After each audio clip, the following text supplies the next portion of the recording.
And I think we're live. And I can see myself coming up. Welcome to the OTB channel, guys. I forgot to press the go live button, so I've been talking to myself for the last couple of minutes. Right, so we've got 28 people on the stream at the moment, so that's pretty good. Can everybody hear me? What's the sound like?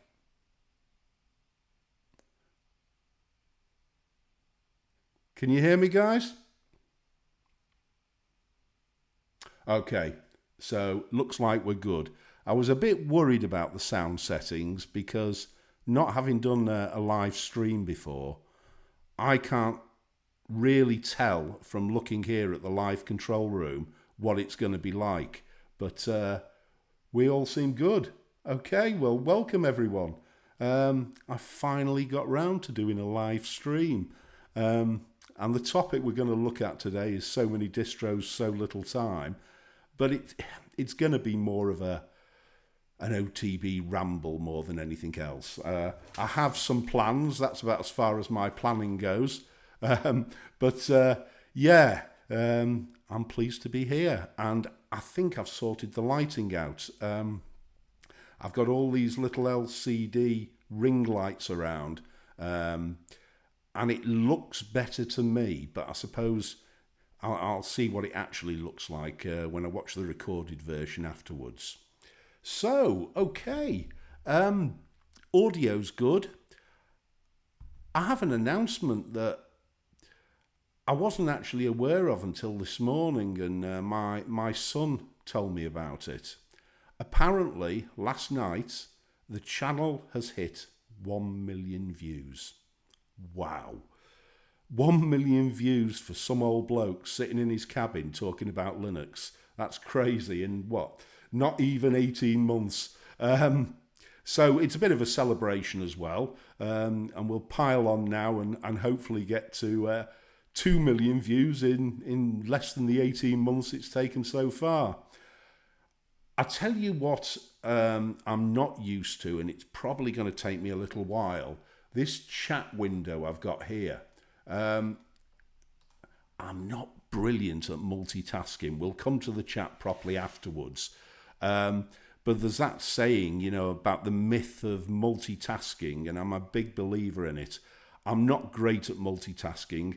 I can do one thing and do one thing okay, but the minute I sort of split my time and go looking at other stuff, well, hey, and it isn't half going fast now. I can see that we've got 51 people now in the chat. Wow.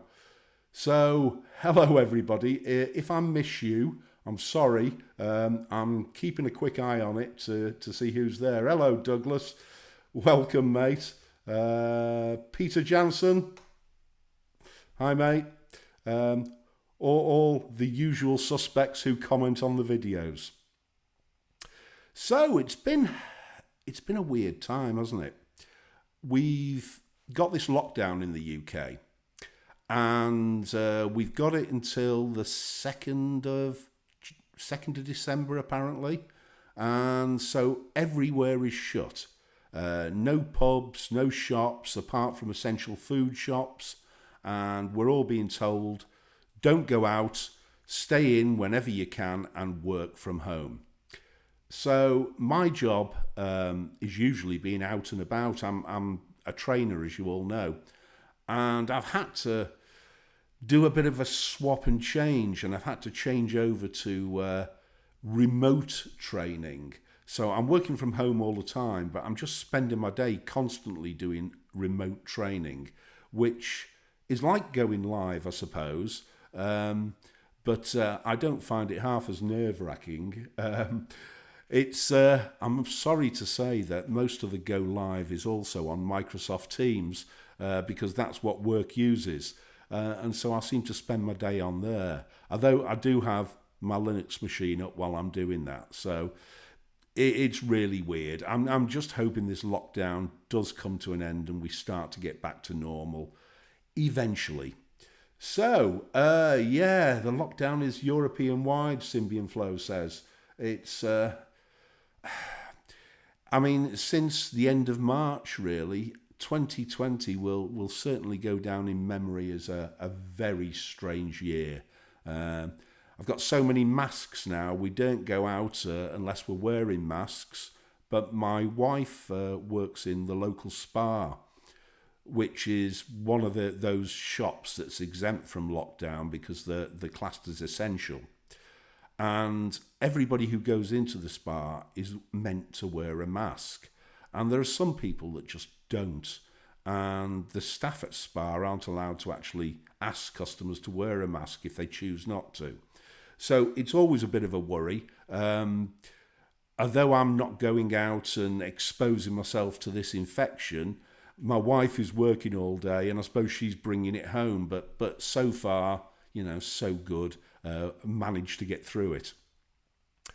Thank you, by the way, to everyone for all the best wishes when, over the last month, as you know, it was actually my mother had some serious health problems. I mean, she's 85 and she had a massive heart attack and followed by 2 or 3 little heart attacks. So she spent a long time in and out of hospital. They don't want to keep you there these days. They keep you for a couple of days, send you home, then you have to go back. And then on top of it all, she got this virus. Thanks for the best wishes, guys. I'm pleased to say that she really is starting to come out of it now. So, yeah, hopefully she's on the mend. And I appreciate all the very nice comments that I got. What else did I want to say?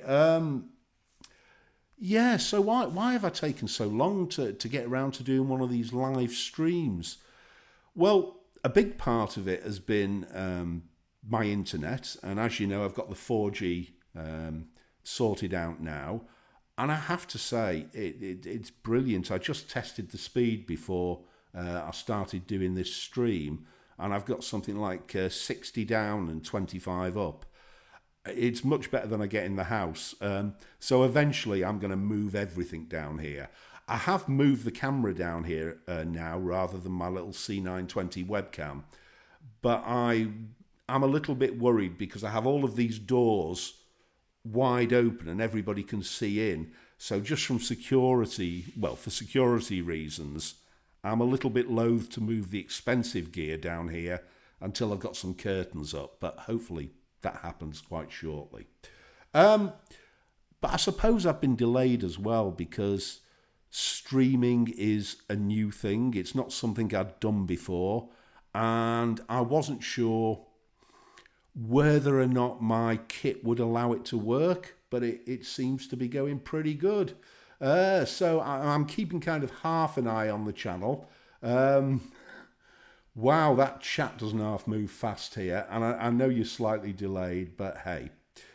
What's Peter saying? Serious question. €35 for 100 megs up and down or €40 for 1,000 megs up and down. Which would you do? I'd go for the €40. No question about it. In fact, if I didn't live in a little village, I would still be on cable broadband with Virgin Media, which was great when I used to live in the city. But I wouldn't want to live in the city anymore. I much prefer living out here in the sticks. And I don't know how many of you watch Luke Smith, but I see he's in the middle of exploring a 4G solution as well. Although he seems to be talking an awful lot more money than it costs me. He needs some all singing, all dancing antenna to make it work. But anyway, hopefully it does. Anyway, so let's get to the main thing. I don't intend for this ramble to go on for hours and hours. Ideally, probably it will go on for, I don't know, anywhere between half an hour to an hour. I want to talk about this so many distros, so little time, and my views on what the current situation is in Linux. And then we'll move on to the chat and hopefully I'll get a chance to answer some of your questions. So what are we looking at? Cheers for the 1 million views. Darren, thank you, mate. I hadn't been keeping an eye on the views at all. I've been looking at the subscribers and the views for each video, but I hadn't realised we'd actually got to 1 million views. Wow, that's pretty good. Oh, hiya, Ben, you're here as well. And you're using Linux from scratch. Yeah, you love your Linux from scratch in your Gentoo, and, you know, all respect to you. I wouldn't even attempt Linux from scratch. I'm sure it's an interesting project, but I mean, asking you the question, Linux from scratch, is it a usable everyday distro once you've got it all set up, or is it relatively unstable? Let me know. We also have, I know Ben likes his Gentoo, and Gentoo is a fine distro, but it's not for me. I just don't have the patience for all that compiling. It just takes too long for my mind. I tend to stick with my Arch and Debian and don't move too far away as far as that's concerned. Okay. Who's this? What do you do as a job again? I don't know if that's to me. Is that LN4? IN4? I'm a trainer. So I'm out on the road training most of the time.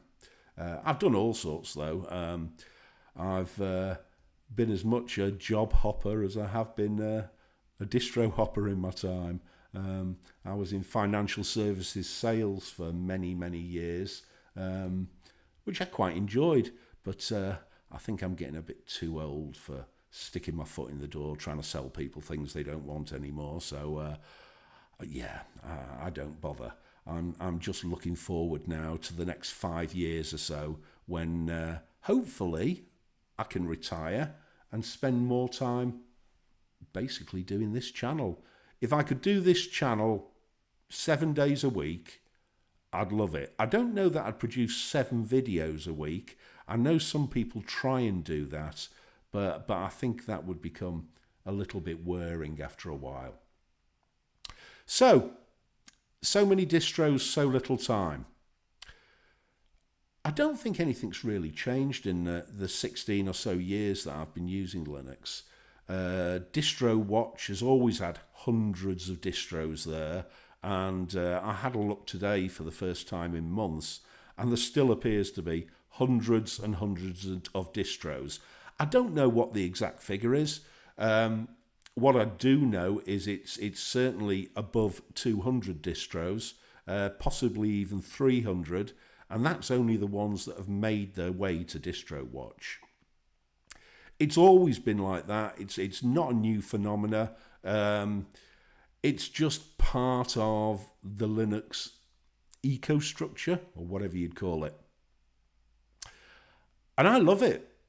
I like the fact that there are so many distros out there. For me, it's one of the big pluses of Linux, using Linux. The fact is that you can find a distro, no matter what your taste, you can find a distro to suit you. If you want a Linux distro to do a specific task, you just want a firewall distro or a NAS box or whatever, you can find something to suit you. If you want a distro for security testing or a desktop Linux distro that is nice and easy and user-friendly, you've got it. And I would hate to see that choice go away.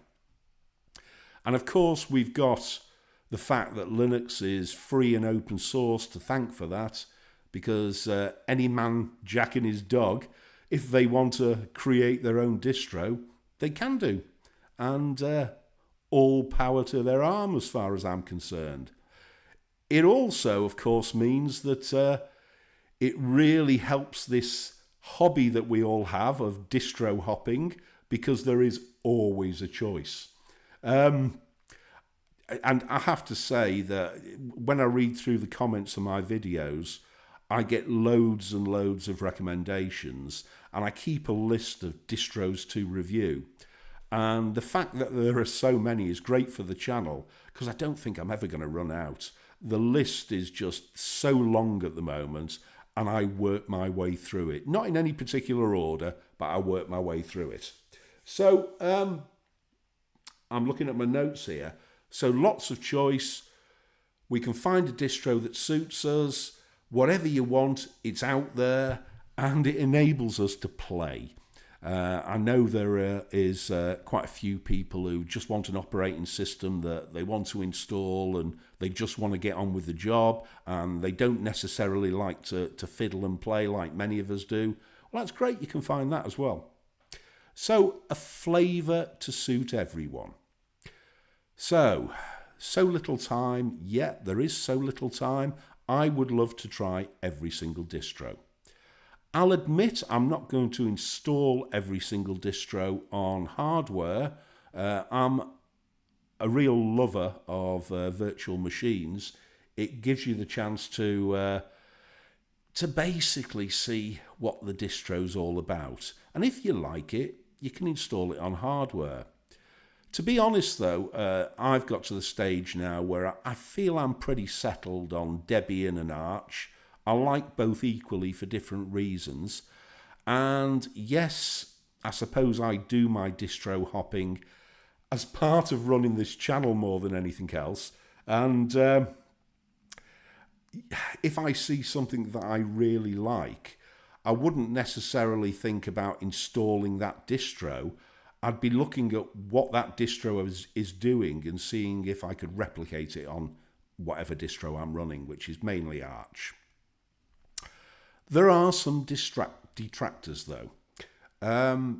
So many distros causes problems, we hear. And the main problem is it's a real put-off for new users. New users coming over to the world of Linux are going to be put off by the fact that they're just bombarded with choice. And it's true, they are. If you have no real idea of what you're going to use, what kind of distro you want to use, and you don't even know what KDE or GNOME or Mate or any of the other desktop environments are, how would you have a clue about what to choose?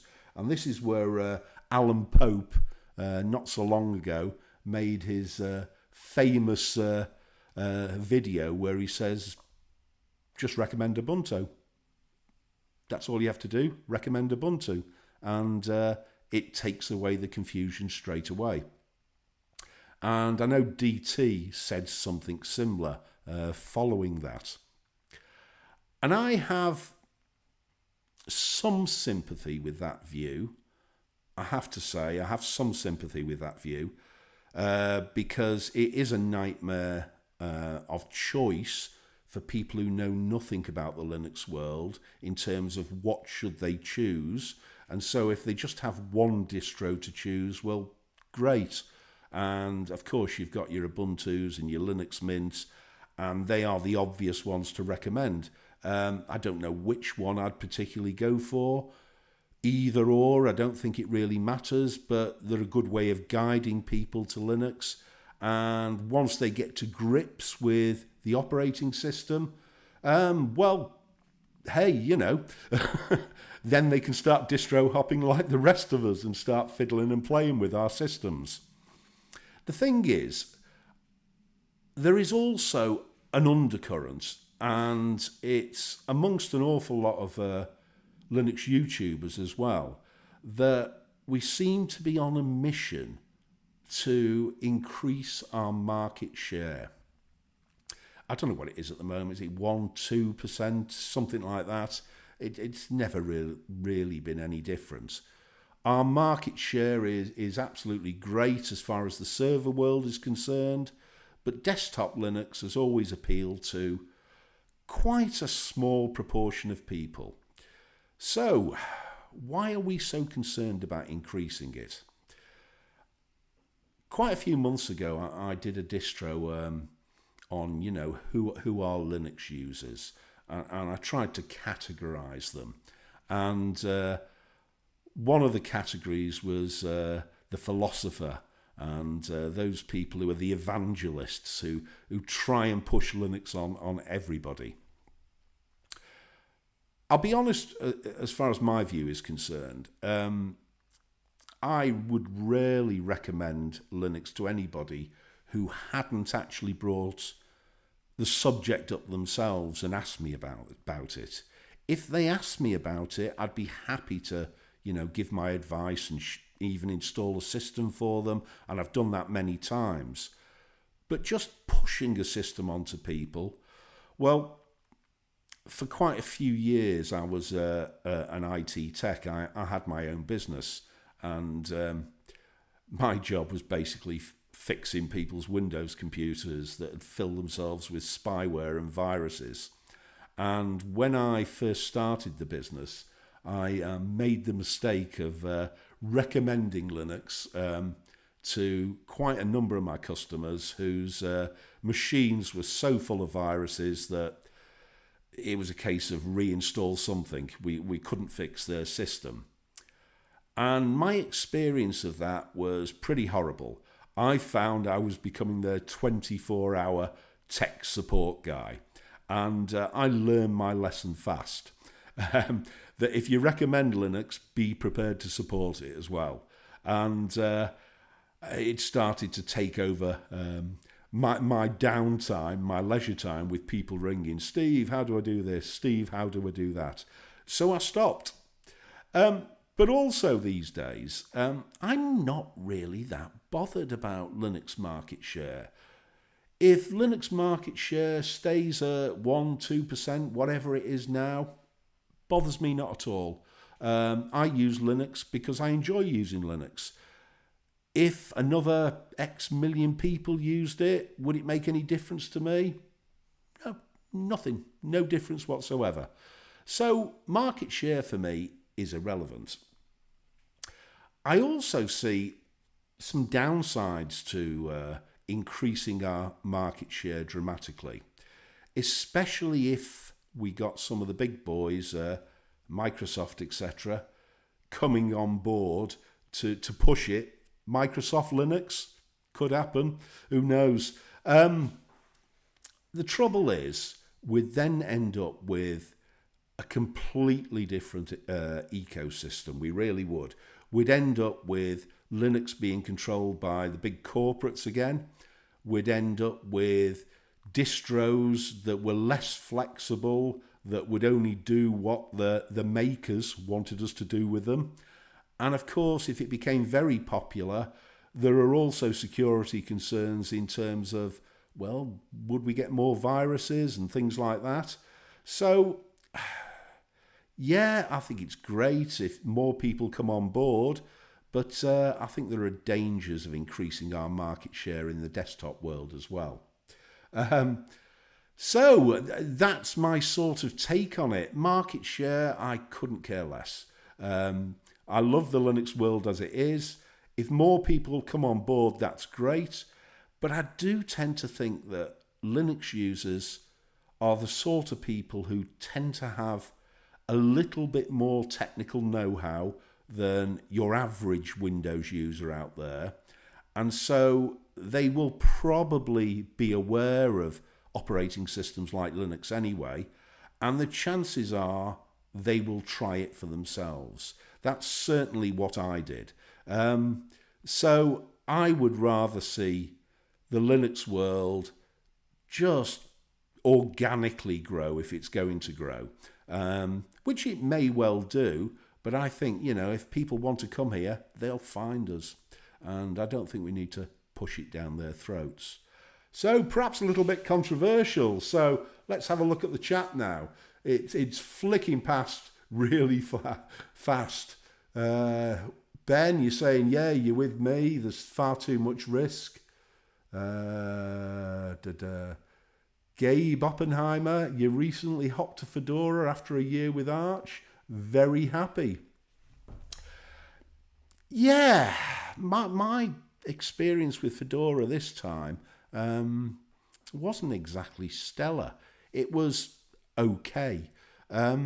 Perhaps it's because of their implementation with Mate more than anything else. I found it a bit sluggish, to be honest, and I wasn't that impressed. But back in the day, 2005, 2006, when Fedora used GNOME 2, it was a great distro, and I ran it for quite some time. But of course, it's now an RPM distro, and just on the admin side, I can't remember how to all the basic RPM commands. I'm sure I'd learn them, but I'm a bit lazy, to be honest. I'm happy with debs, sudo apt install or apt-get install. I'm happy with Arch. I know how to use that, and to an extent, I'm now in my comfort zone. In fact, I can't really see me distro hopping to a large extent ever again, other than in virtual machines. I've been on Debian and Arch now I've been on Debian for 8 or 9 years, and Arch certainly for about 18 months or so, and I can't see me moving. They do everything I need them to do. I've started window manager hopping, of course. After yesterday's video, DT jumped on and commented, it's so sad when we see somebody who has to window manager hop all the time. I feel his pain. And I said to him, yeah, you started it all off, DT. So Fedora, what else have we got here? The BSDs then saying there are 3 fundamental BSDs that all others are based on: free, net and open. The BSDs, yeah. I had a go at a BSD, didn't I, 6 months or so ago, and I felt like a fish out of water. I suppose I should get back and try one, but I don't know. I don't know what the desktop support's like. Could I do this sort of thing in BSD and have all the software I use all the time? Perhaps I could. I don't know. Robo Nuggy, of course, he has his channel and he looks at BSDs all the time and obviously loves them. I don't know. I can't be motivated to do it, really. Perhaps I should. What else are we saying? John Miller, as Apple leads us to a bold new future where ARM replaces x86 and Linux has a foothold in the ARM desktop realm because of Raspberry Pi. I think the future will be Apple and Linux. You could be right. I get the very definite impression that Microsoft are less concerned about desktop users and their desktop operating system anymore. Its main foothold is clearly in the corporate world. And back in the day, you obviously had to pay a fortune if you wanted to buy a new copy of Windows. But these days you can download the ISO for free, and let's face it, it's not going to cost you a fortune to get a license key. There are all sorts of places you can get them very cheap. I'm not going to talk about where, but essentially Microsoft Windows is free now. So I get the impression Microsoft couldn't care less, really. It's Microsoft Office that has remained its cash cow. And to some extent, I'm surprised that we haven't yet seen a Microsoft Office for Linux. And perhaps we will in the future. So what are we looking at here? So Donald McCunas, a video a day is too much like work for a retired bloke.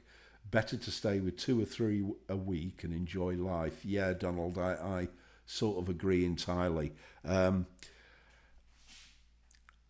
not the fastest person at producing a video. Perhaps I should do more of these live streams because you haven't got to do any video editing afterwards. You switch on and go.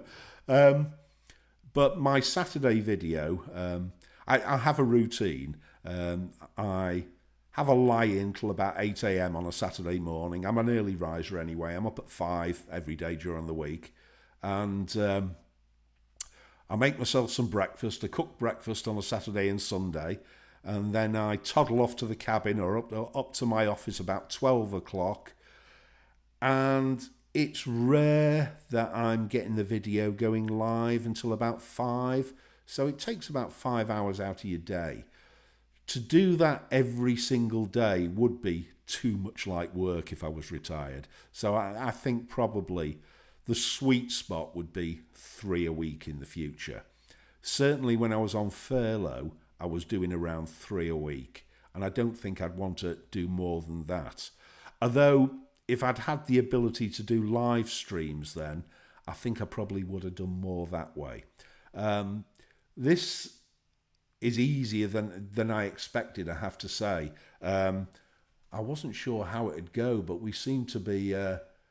everything seems to be working pretty well, and we've got an excellent stream according to this. And I think any rambles that I do in future are probably going to be live from now on. Apart from the fact that it's quite good to interact with you guys. What are you saying there, Peter? You've been duped with such a license, a Windows license on the grey market. Better not to recommend it. You don't want to pay £140 for Windows 10, then don't use it. Yeah, I know, it's a good point. It's a good point. I fully agree. I've wiped it off all my PCs now. I mentioned a few times that the only reason that I'd been dual booting was the fact that I was using Windows to update SSD firmware. That was it. That's the only reason I was booting into the system. Because unfortunately, not all manufacturers produce Linux software to do that. And after mentioning it, I can't remember who it was, somebody in the comments, a lady, she said, look, I've got the answer for you. Wipe everything and just create one of these Windows to go systems on a USB stick. And then when it comes time to upgrade your SSD firmware or to do a BIOS upgrade, just use that. And I took her advice, and I bought, what do they call it? Corsair Voyager GTX USB 3.1 stick, 128 gig. I stuck this Windows to go on it, and that's it. That's the only Windows I've got now. I'll just stick it into the computers when the BIOS needs upgrading, and it works pretty well. What else have we got? Don't forget to click that thumb up or down. They all count. Yeah, they absolutely do. Debian testing, Rahul. Debian testing is super stable. Hell, even Debian unstable is very stable, but not advised if you're afraid of breaking. Yeah, Debian. I mean, I'm still running Debian stable. That's for my work. And I like Debian stable because I don't need to keep bang up to date with the latest applications, and I don't have to worry about too many updates. And if I don't boot into it from 1 month to the next, it doesn't really matter. Debian testing I have ran in the past for quite a while, and you've obviously got newer applications, you've got more updates coming down the line constantly, but I found it to be stable and I never broke Debian testing. Debian unstable though, I haven't run that for years. There used to be a distro called Sidux, which used to be based on Debian unstable, and I did install and run that many years ago, and I have to say I constantly broke it. So my experience with Debian unstable back in the day, Debian SID, was not that great. What have we got here? Windows I use for gaming exclusively. Sure, we have Proton and it gets better and better, but at the moment I prefer Windows for gaming.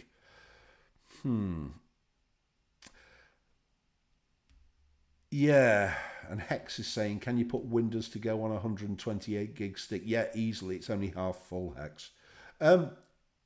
Danny, on the gaming, a lot of people bring up gaming when they're talking about Linux and Windows. I've never been a gamer. I have 3 sons who are all PC gamers, and I set them all up when they were young kids on Linux systems running World of Warcraft, but I've never played it myself. So I'm not qualified to make any real comment about what Linux and gaming is like. What I do know is I watched Chris Titus's video the other day, and I was surprised to see that he's moving away from recommending Linux for gamers, which I thought was quite disappointing, to be honest. But hey, enough said of that. What else have we got there? For new Linux users, says Peter Jansen, Debian Sid uses the rolling repositories, hence the name of that distro. Yeah, absolutely. I'm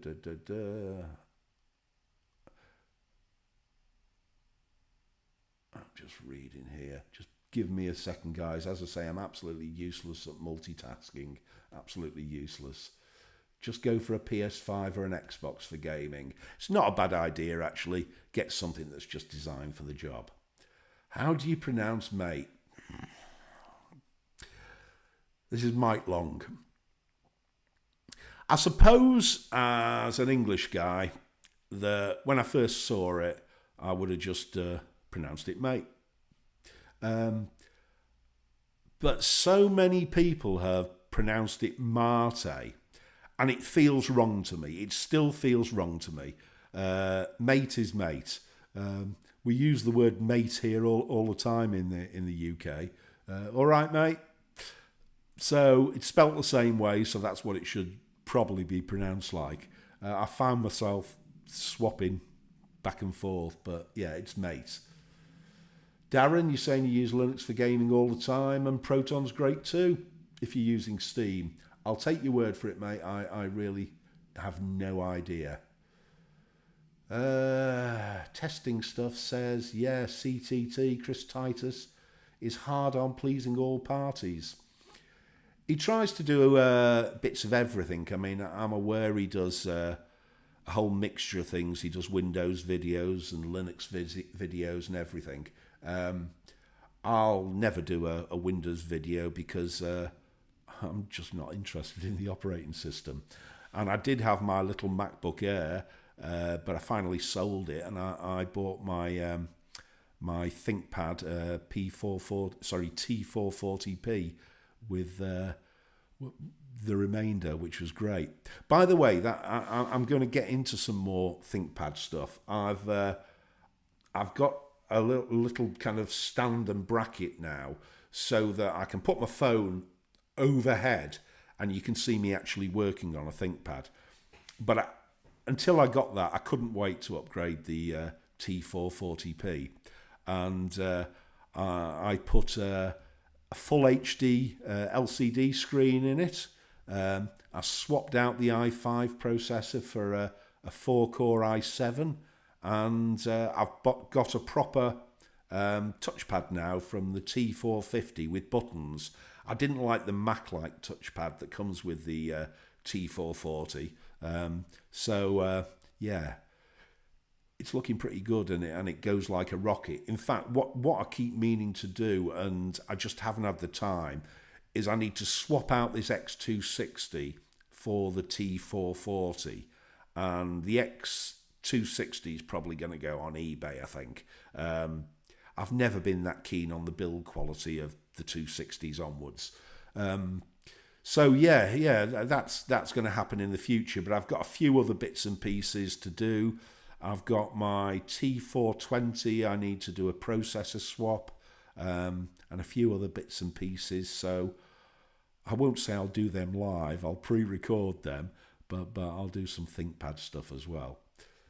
What have we got here? So Darren says, I find VM Player personally works better than VirtualBox. I did a video a while ago on the free version of VM Player. The trouble is, as you're aware, VMware Player is free as long as it's not for commercial use. And my concern is, as this channel is monetized, I personally took the view that if I was using it on the channel, that would be for commercial use. So I continue to use VirtualBox, which works well for me. What have we got here?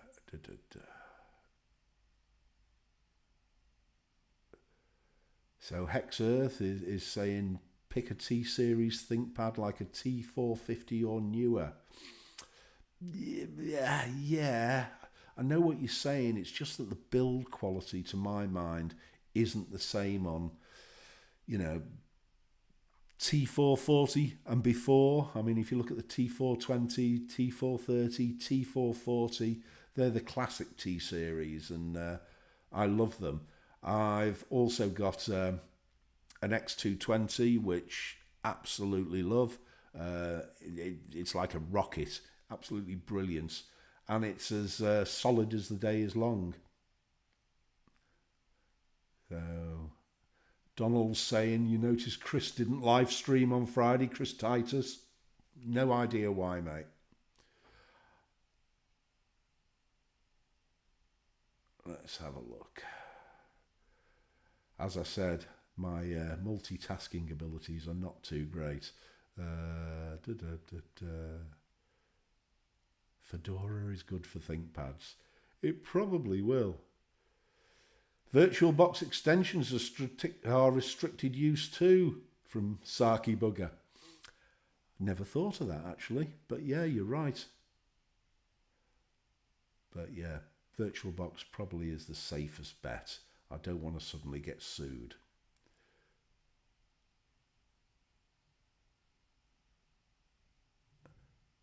What's your setup on your Debian main work machine in terms of apps? Okay.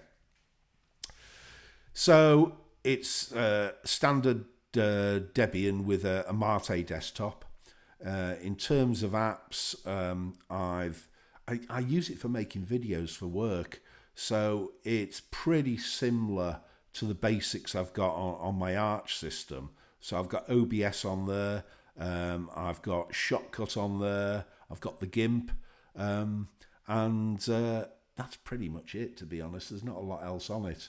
I've kept it quite lightweight and it just does the job. So Mike Long, how about some W520, 530, 5... Not actually tried them. Is it my understanding that they're the much bigger models than the T-Series? Not actually bought one. Perhaps I should go out, have a look at eBay and find a few more. The trouble is I've got 6 ThinkPads at the moment, and if another one turned up in the post, I think my wife might have something to say about it. Although whilst I'm storing them here in the cabin, I've got them from out under her view, so I don't hear too much about it. But there's only so much I can do in this cabin. My wife used to be, well, still is, I suppose, a hairdresser. She works in a shop now, but she was a hairdresser for 30 odd years. And she does have some clients who have the haircut here. And she's using the cabin for haircutting. So she'll only let me fill this place with so much tech stuff, I'm afraid. So, what's this? Wow. Anthony, is that a super chat? Anthony Coulson, thank you very much, mate. I didn't even know I had that enabled. That's good to see. So it's a day of firsts. First time through 1 million views. First time going live and my first super chat. Brilliant. Will Distro Watch ever get a modern redesign or makeover, says Carl Johnson. Somehow I doubt it. Distro Watch has looked exactly the same since 2004, 2005, probably before that. But does it need to? It seems to do the job. Jamie, just put the X220 keyboard into an X230 mod running Pop OS. Need to look at the screen upgrade next. Yeah, you can put the X220 keyboard or the T420 keyboard into the X230 and T430 series. You might have to get a Dremel just to knock it down a little bit, but it seems to work pretty well. The screen upgrade for the X220 and 230 is really simple. It's just a straightforward replacement. But they're not cheap. They're not cheap at all. I was surprised how cheap it was to upgrade the T440p. What did it have on it? 900 by or 1600 by 900, one of those screens anyway. And I was able to get a new panel for £35 off eBay. And I have to say that I initially thought, I wonder if that's going to work. But hey, it did. And straight away went straight to 1920 by 1080 and works a treat. So really easy to do. The one annoying thing though, in order to replace the screen, I've replaced the screens on an X220, an X230, and now the T440. They have the screen bezel that is attached to the ThinkPad by little plastic clips, and you really have to be so careful when you're just pulling it apart. On my T440, I mean, it was a simple upgrade, and I wasn't being careful enough, and I pulled off the screen bezel and I snapped one of the little clips on the bottom. So I had to get myself a new screen bezel, which was about 25 quid, so nearly as much as the new panel. But you've got to be so careful. The only way really to do it, I've found, and it sounds wrong, is you have to kind of go in from the screen side and start to pull it out that way. And less chance of you damaging the clips then. Hi Al, Alan Pope's in the house. Hello mate, you all right? I didn't see you there. In fact, I've probably missed lots of people coming into this stream. So, my God, we've been going almost 50 minutes already. And each vote, £5 super chat. Thank you, mate. You're welcome for the live stream. We'll probably just keep it going for the hour. So when we get to 4 o'clock, we'll knock it on the head. But I have to say, I've really quite enjoyed it. I'm trying now to watch the chat to see that I don't miss anything. And for anybody that I forgot to say hello to, it's going past that fast. I can't concentrate on both. I must learn to do this multitasking thing, but I think I'm a little bit too long in the tooth, to be honest, to worry about that. So what's Peter saying? You're just answering someone. Now, Alan Pope. I believe, Alan, you're another ThinkPad fan. So my total's coming to 6 at the moment. How many have you got? I'm sure I saw a stack of them once in a video that you did. And I think the relatively old ones.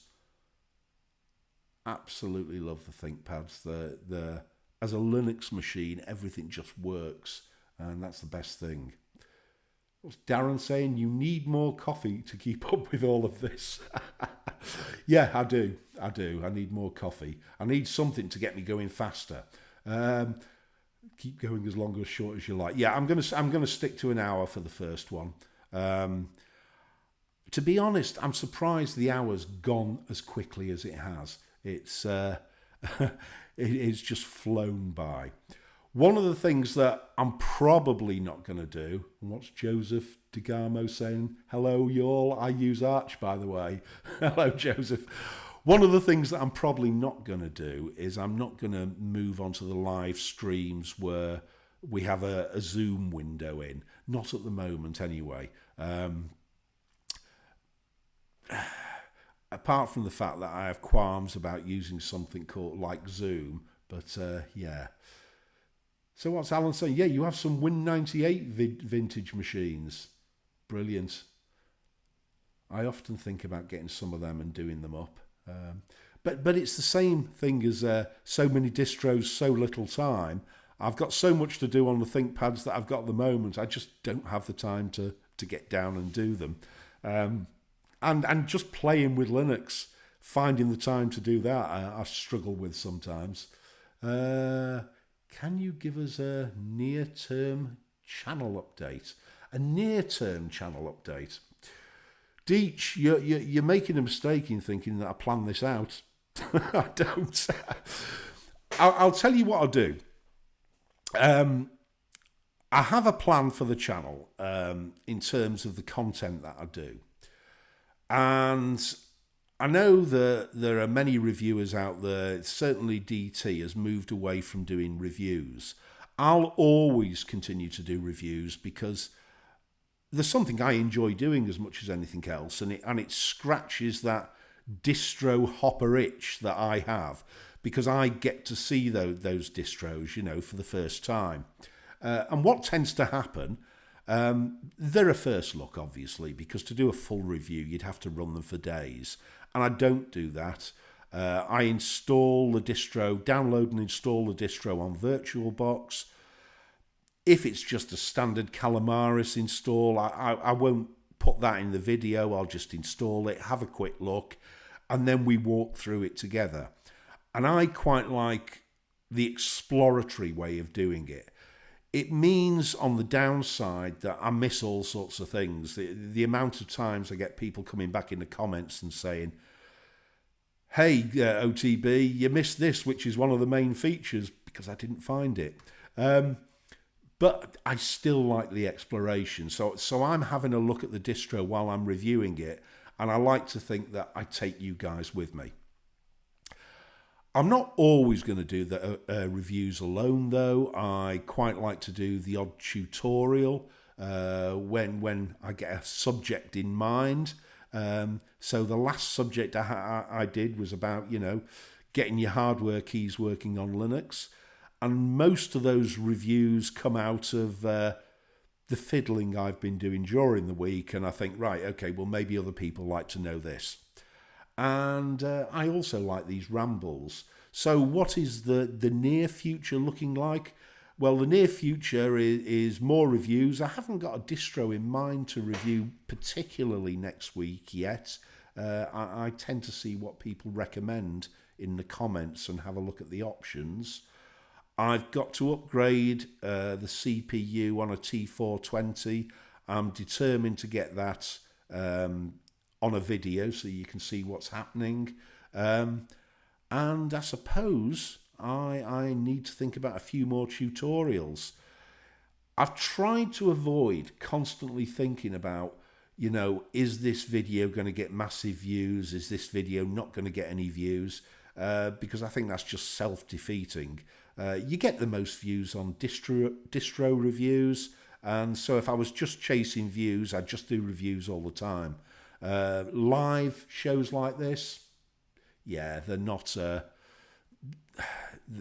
to bring many views in, and that's really not the reason you do them. And the tech stuff, it never brings in many views. You know, I'll be lucky to get 1,000 views overall for a tech video, but I don't do it like that.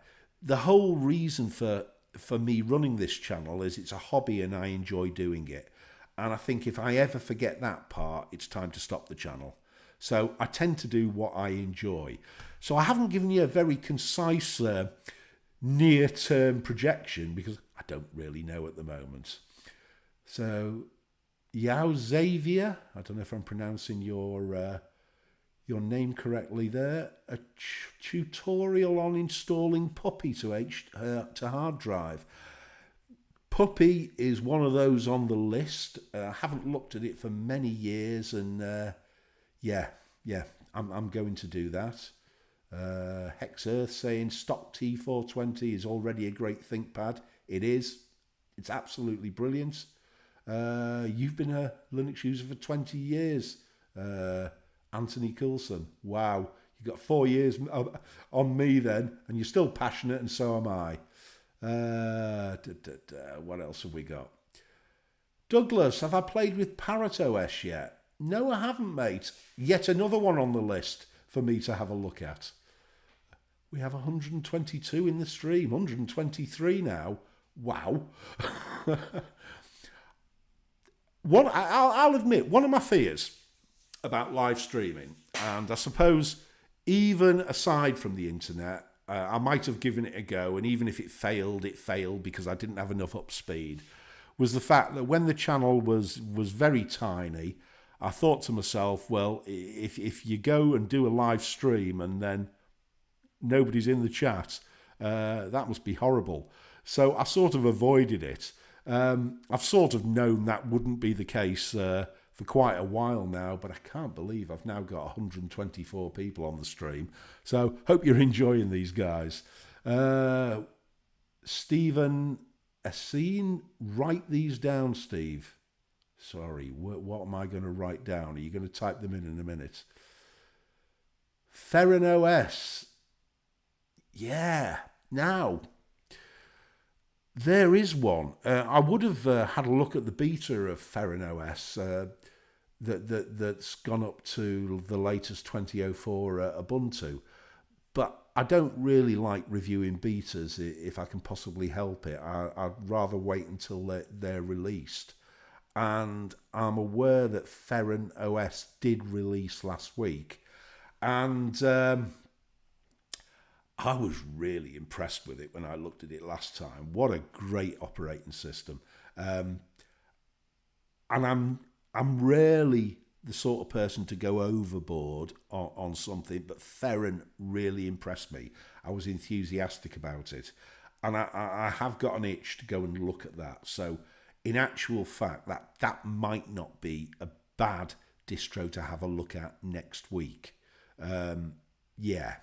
I have watched a couple of reviews of it, and he's changed the look and feel a little bit. I'm not so sure that I was that keen on it. But anyway, we'll see. Nosy, sir, we need live streaming every week. Well, I'm not probably going to do it every week. I will try and get a fortnightly one in. How's that? Sunday's the best time to do the live stream.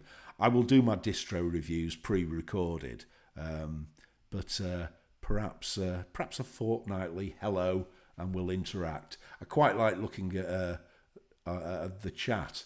You could just do a whole thing on the chat. You know, I think DT has, Ask DT. We should perhaps have an Ask OTB one next time. What's Joseph DeGarmo said? I just found out that if you install KWin in LXQT, you can get KDE themes on it. Yeah, absolutely you could. And Dominic, yeah, Ferran OS, it's stable now, so certainly worth looking at. Wow, this chat is flying past. Do a Windows Go review. How many subscribers do you think I'd lose? There's not a lot to say about Windows to Go. Don't try and put it on a cheap, slow USB stick. It will take you an age. Use a proper USB 3.1 USB stick. And then it'll install at the same rate that Windows will install on an SSD. Everybody's seen a Windows install; it's pretty much the same. You just have to use something like Rufus to basically create the to create it on the USB stick. And to be honest, it's not something I'm going to do very often. So I can't even pronounce Mokamad Rezafree. You're asking a question. Are you playing games on Linux? No. You joined. I had a little chat about that. I was saying I've never been a PC gamer. I've got 3 sons who were and in fact are, but I've never played a game on Linux or Windows or anything. Just not my thing, to be honest. It's about the time. I've been in the sort of job where it's not manual work. It tends to be, office-based or field-based. And although I'm contracted, I think, to do 35 hours a week, which is a bit of a laugh because I regularly do a 12-hour day. And I tend to work for organisations where you work until the job's done. So I'm up at 5 o'clock in the morning. I'm usually on my work laptop, certainly by 7:30, 8, and it can be 7:30 or 8 o'clock at night when I'm shutting down. It doesn't leave a lot of time to do other stuff. So, what are your views on OpenSUSE leap and tumbleweed at the current era? I think I looked at tumbleweed the last time I looked at OpenSUSE. I quite liked OpenSUSE, I must admit. I thought it was quite an impressive distro. If I was going to install it and use it as my distro, I would go for the tumbleweed, because that's sort of your rolling release. And if you're happy maintaining a rolling release and you want to stay bang up to date, go for that. It seemed pretty stable to me. I installed it on an SSD, on one of my SSDs in my main office, and it seemed to work well. So, yeah, it's a good distro. But of course, SUSE is one of those originals, isn't it? And for me, the original distros will always be king. And perhaps the first forks. So I like Slackware. I like Debian. They're, big ones I'll always like. SUSE, certainly I like that. And then there are a few forks and bits and pieces that I like. Ubuntu started off as a fork, but it's become so much more than that. You can't really call it, I don't think, a Debian fork anymore. And Ubuntu has probably done more for desktop Linux than any other distro out there. I think we just have to be honest about that. And if it hadn't have been for Ubuntu pushing the envelope, I don't think Linux would have developed as much as it has in the desktop space. So I think Ubuntu's fine. It's a fine distro. If you want to use it, that's great. I really like Ubuntu Mate. That's brilliant as well.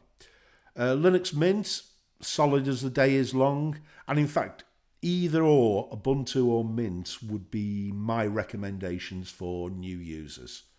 They really would. Joseph Tagamo, Debian, Arch, Red Hat, Gentoo. Yeah, all of them. Never used Red Hat. I think I started using Linux when it had gone to Fedora, because Fedora Core 4 was the first one that I used. Douglas Ward, going for a horseback ride before the storm arrives.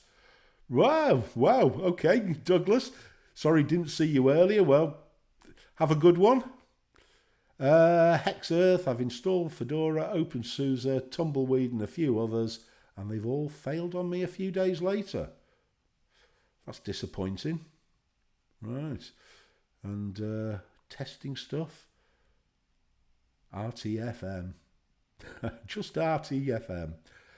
RTFM got some bad press, didn't it? But when you tunnel down into what RTFM is, if you're not using it as an insult and you're saying what we actually expect new users to do is a little bit of research, read the manual, more than the manual these days, go on Google and try and find answers yourself, you'll be better off in the long run because you'll learn.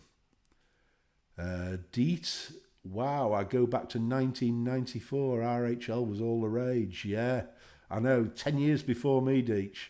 So I never actually tried Red Hat. What is Windows Go? Oh, God, right. Very briefly, Alan, it's just a way of getting Windows installed to a USB stick so you can run it as a full system on a USB stick. And it's just a handy way if you don't want a dual boot, but you occasionally need Windows for, I don't know, something like firmware updates. It's just brilliant to have. Peter Jansen, I'd always go for a rolling release.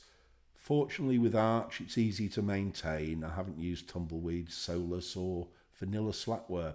I've used Vanilla Slackware a lot.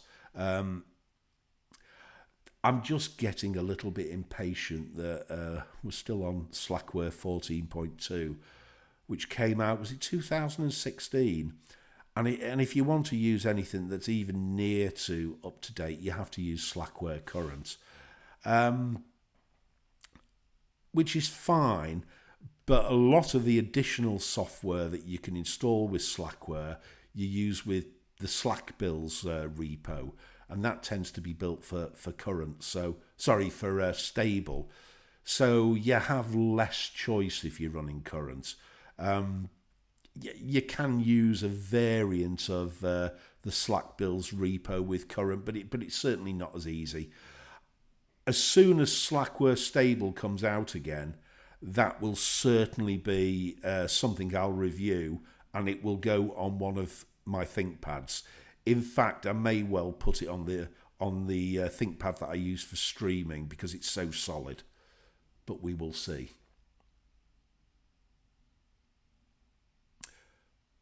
Arch. People have mentioned Arch a few times in here. I think Arch gets a bad press, that it's hard to maintain, and it really isn't hard to maintain. Yes, it gets a lot of updates. I mean, I updated this system yesterday, and I'm looking, I've got 45 updates appearing already. And it would be just as likely to have 150 updates. I mean, they come thick and fast. But as long as you have a routine where you run your updates regularly, you shouldn't have a problem. I tend not to get too paranoid about them. I will run an update once a week on Arch, and I haven't really had any problems. Everything's worked well. There was an old system on one of these ThinkPads that I reactivated where Arch hadn't been run for about 4 or 5 months. And yeah, that broke when I tried to update it. So you just need to update it, relatively regularly, and all should be good. Just update Arch once a week, says Hexearth. Yeah, absolutely. Stuart H, using MX19 on a ThinkPad T420. Good choice. Now, there's a distro that is always riding high on Distro Watch, but I get the feeling that it hasn't got a massive user base. I could be completely wrong. But of course, MX, another Debian-based distro, and has its roots or its ancestry in Mepis. I don't know how many of you used Mepis back in the day, but that was a brilliant distro. It really was. I know I went, when I first started to use Debian, it was Debian Sarge, I think I tried to install, and I really struggled with it. And that was when I discovered Mepis, which was an easy installation. And it always had customized tools, and even wireless tended to work, because back in 2004, 2005, getting wireless to work in Linux was a bit of a dark art, let me tell you. And Mepis was a great distro. I ran that for quite a time. And when you look at MX, it's still got that feel of Mepis. I really like it. And there's Serge. Sorry, Serge, didn't see you before. You're replying to Peter on Slackware. You have a lot of choice to install programs. Yeah, of course you do. When I was first starting back in 2004, and I joined, I lived down in Coventry at the time, and I joined a Linux user group. What has happened to them? They seem to be disappearing left, right and centre. And most of the people in the Linux user group used Slackware.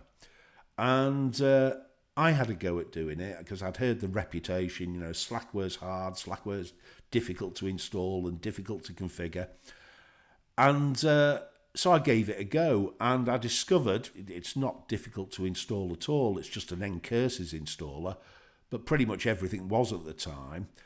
Where it differed from some of the other distros out there was that, yes, you have to configure everything yourself. You have to get down and dirty with config files. But it's relatively straightforward and simple. And once you've got your system set up and running, that's it. It's as solid as the day is long. Absolutely great distro. And people just write it off these days as, who the heck runs Slackware anymore? Well, I think it's got quite an enthusiastic following still, but certainly 4 years since we've seen the last stable release, I would like to see some movement there. What's Nosy say? If Manjaro updates are slow, just refresh the mirror. Yeah, I took a lazy Arch install on one of these ThinkPads and put Manjaro on it. I haven't had any problems with it. I removed all the theming, so I had basically had just vanilla Arch. Seems to be working fine. So what you're saying, Deech, computer user groups in general are sadly on the decline here in the States. Yeah, it's a shame, really. I mean, we had quite an active group in Coventry, and I believe it's still going. Well, I know it's still going because the guy who runs the user group down there, a chap called Darren, also maintains the Slackware UK mirror, and he's an ardent Slackware fan. And we meet up every time I go to Coventry to visit my sons, and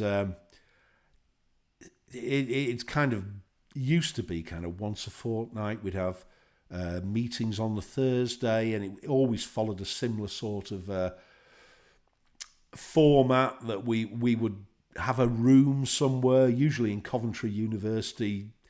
There would always be members of the group who worked at Coventry University, and they'd get us a room for free, and someone would do a talk on Linux for about an hour, and then we'd all disappear to the pub and maybe have a pizza and a few pints, and it was really very social. And I'm really sorry to see that there doesn't seem to be any Linux user groups near to me. I could get to some by driving, but the whole point is you have a few pints when you're there, so I wouldn't want to do that. Last look at the stream here.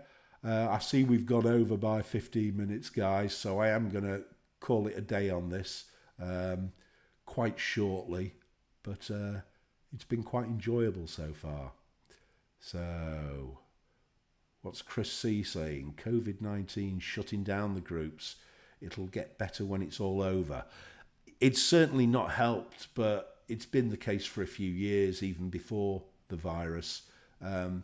They've started to fade in the background, which is such a shame. It really is.